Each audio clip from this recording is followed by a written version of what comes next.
Code Effectively. The topic for today is output prediction. This is the part 2. I request you to please go and watch the previous part so that you understand in continuity.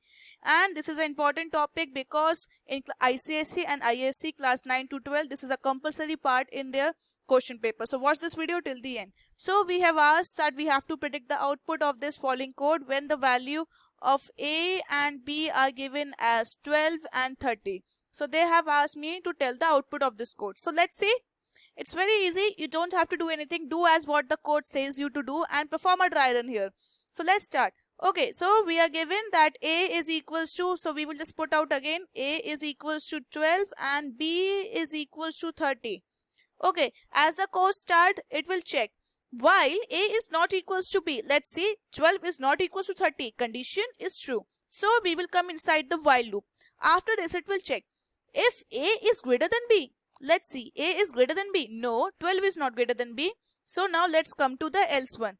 So in the else, we will see, we have to go B minus equals to A. See, this is the shorthand. I would write here, it is the shorthand notation for representing B is equals to B minus A. So you should know your theoretical concepts very clearly so that you are able to perform these operations here, because the board says write shorthand, because the board has written the shorthand notations. If you are not good in your theory, then you won't be able to resolve that what this line says.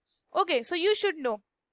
After this, what we have to do, we will just say simple B is equals to B minus A, and here also I will write A is equals to A minus B so that you are able to understand clearly. Okay, so our condition was false, that A is greater than B. So 12 is not greater than 30. We came in the else loop. In the else, it is say B is equals to B minus A. So what it will be? B is equals to B minus A. So it will be simple.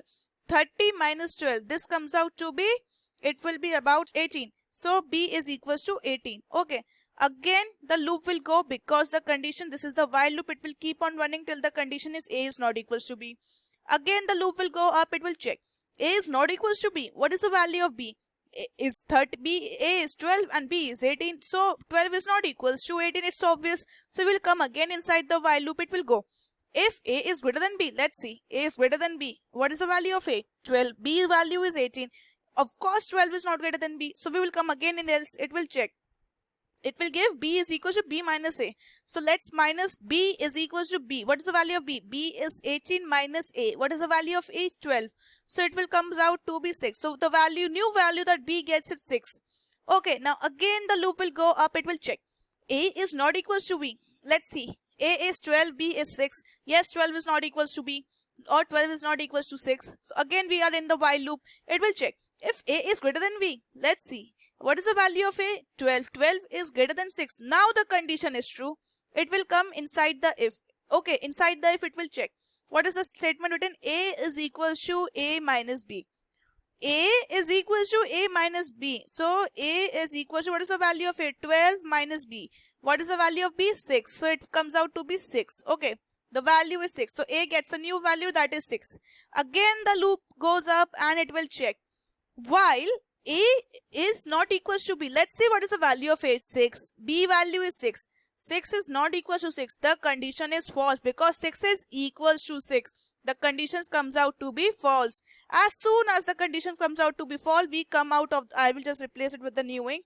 As soon as the condition comes out to be false, we come out of the while loop. We are out of this while loop. This while loop will now not run. It will not run. Okay. Now we got this next statement. After we come out from the while loop, it is return A.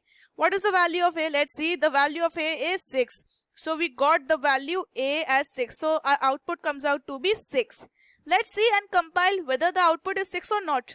Okay, but just before the compiling on the real ID, let me tell you that again the next question was that state in one line what is being computed by this function, or just tell me what is the exact function of, what is the use of this function. You can see this function, if you are a good programmer or you have practiced enough of the programs from Code Effectively or at your own, you will see this program is used to get the HCF of the number. As you can see of the HCF of the two numbers, because you can see it was given 12 and 30 and you calculate the HCF at your own of 12 and 30, it is 6 only. It was just calculating the HCF, because when we say that A is greater than B, that it was greater, so when the smallest quantity was still the smallest, the first one was the smallest, we were subtracting it from the B. It was 30 minus 12, then it was 18 minus 12, and then it was simple 6, and 6 we can't minus from 12. So exactly we got, what was it? So we got another smallest quantity, and from the smallest quantity, from the largest quantity, we again subtracted the smallest quantity until both the smallest and the largest quantity came out to be equal.